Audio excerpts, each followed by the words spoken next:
Samsung का S20 ultra आया हुआ है रीस्टार्ट कंडीशन में। इसको जब भी हम ऑन करते हैं या चार्जिंग पे भी लगा करके ऑन करते हैं, ये फ़ोन सैमसंग के लोगो पर आता है। उसके बाद ये रीस्टार्ट होने लगता है ऑटोमेटिक।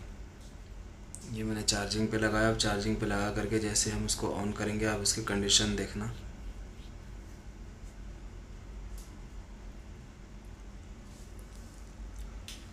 ये सैमसंग का लोगो आ गया। उसके बाद ये रीस्टार्ट होने लग जाएगा। ऑन ऑफ की दिक्कत है, ये देख सकते हैं। अब इससे आगे बढ़ेगा नहीं, यहीं पर ये सैमसंग का लोगो आएगा जाएगा आएगा जाएगा।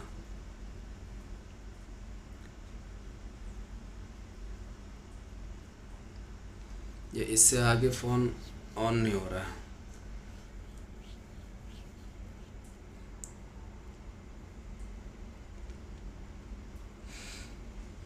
हम इसको बैटरी को निकाल करके इसके सबसे पहले बैटरी चेक करेंगे कि बैटरी में प्रॉपर वोल्टेज आ रहा है या नहीं। ये आप देख सकते हैं वोल्टेज 4 के आसपास है। बैटरी इसका मतलब ओके है। हम इसको फिर भी इसके रैपर हटा करके यहाँ से इसको एक बार चेक करेंगे। कई बार वाटर डैमेज की वजह से भी बैटरी में दिक्कत आ जाती है और उसकी वजह से फ़ोन ऑन नहीं होता है। अब हम इसको चार्जिंग पे लगा करके इसकी वोल्टेज देखेंगे। बैटरी कनेक्टर पे सप्लाई प्रॉपर आ रही है 4 के आसपास, यानी कि चार्जिंग का एम्पियर भी प्रॉपर आ ही रहा है। तो कुछ न कुछ इसकी बैटरी में ही दिक्कत है। बैटरी को हम यहाँ से रैपर को ओपन करके और इसकी जो सोल्डरिंग है यहाँ पर, इसकी सोल्डरिंग को रीसोल्ड कर लेंगे अच्छी तरह से। कई बार ऐसा होता है कि आईडी की लाइन जो होती है या थर्मल लाइन होती है वो मिस होने की वजह से भी फ़ोन ऑन नहीं होता।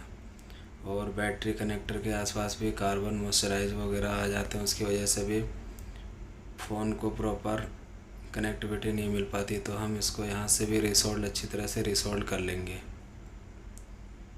बैटरी कनेक्टर पे हल्के से पेस्ट लगा करके आयरन के सहायता से और अच्छी तरह से हम उसके बैटरी कनेक्टर को भी रिसोल्ड करेंगे।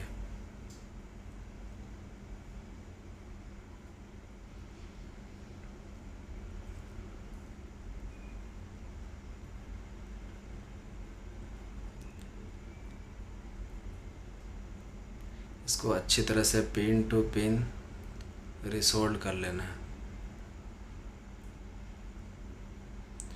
और अगर आपके पास इसकी न्यू बैटरी है तो पहले आप न्यू बैटरी लगा करके भी चेक कर सकते हैं। डीसी मशीन से भी ये कई बार ऐसा होता है, बड़े मॉडल जो होते हैं डीसी मशीन से भी सेम प्रॉब्लम दिखाता है। मेरी मशीन से भी यही दिक्कत आ रही थी कि मशीन से ऑन करने के बाद भी सेम यही प्रॉब्लम आ रही थी। कई बार बड़े मॉडल जो होते हैं वो मशीन से भी ऑन नहीं हो पाता है। तो हम इसको बैटरी से ही देखेंगे अच्छी तरह से, बैटरी रिपेयर करके। और अगर आपके पास इसके सेम मॉडल की बैटरी है तो आप बैटरी लगा करके और भी ऑन करके देख सकते हैं। उसके बाद हम इसको क्लीनर से अच्छी तरह से क्लीन कर लेंगे। और क्लीन करने के बाद बैटरी मदरबोर्ड में फ़िक्स करके और अच्छी तरह से बैटरी कनेक्टर वगैरह लगा करके फिर चेक करते हैं कि हमारा जो रिस्टार्ट प्रॉब्लम था वो सॉल्व हुई है या सेम वही दिक्कत है।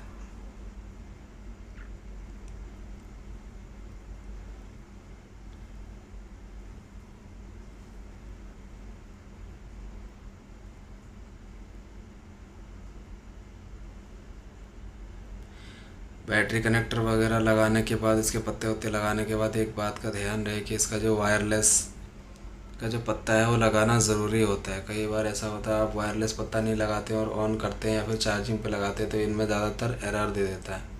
तो वायरलेस का पत्ता लगाना ज़रूरी है इसका, वरना आपके चार्जिंग में भी प्रॉब्लम आएगी और फ़ोन ऑन भी नहीं होगा।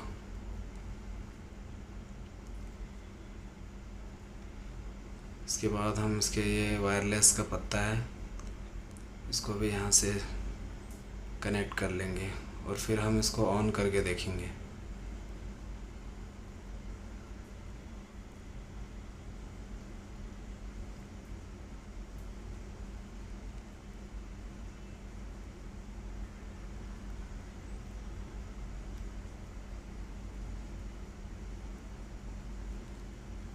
ये हमारा यहीं से रिस्टार्ट की दिक्कत आ रही थी, लेकिन ये काफ़ी लॉन्ग टाइम रुक गया।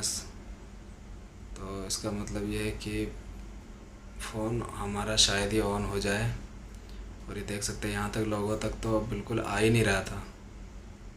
फर्स्ट टाइम लोगों तक आया सैमसंग का, और काफ़ी देर तक भी यहीं पर ही रुका है। चेक कर लेंगे, शायद ऑन हो जाए। देखिए ये फ़ोन हमारा ऑन हो चुका है, प्रॉपर ऑन हो चुका है। छोटी सी दिक्कत थी, और हमने इसके बैटरी के कनेक्टर वगैरह रिसोल्व करके, वॉश करके, और फ़ोन को ऑन कर दिया।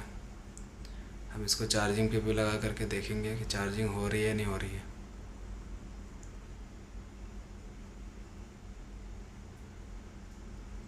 ये देख सकते हैं, अब चार्जिंग का भी आ गया, चार्जिंग का लोगो भी आ गया, चार्जिंग भी हो रही है इसमें प्रॉपर।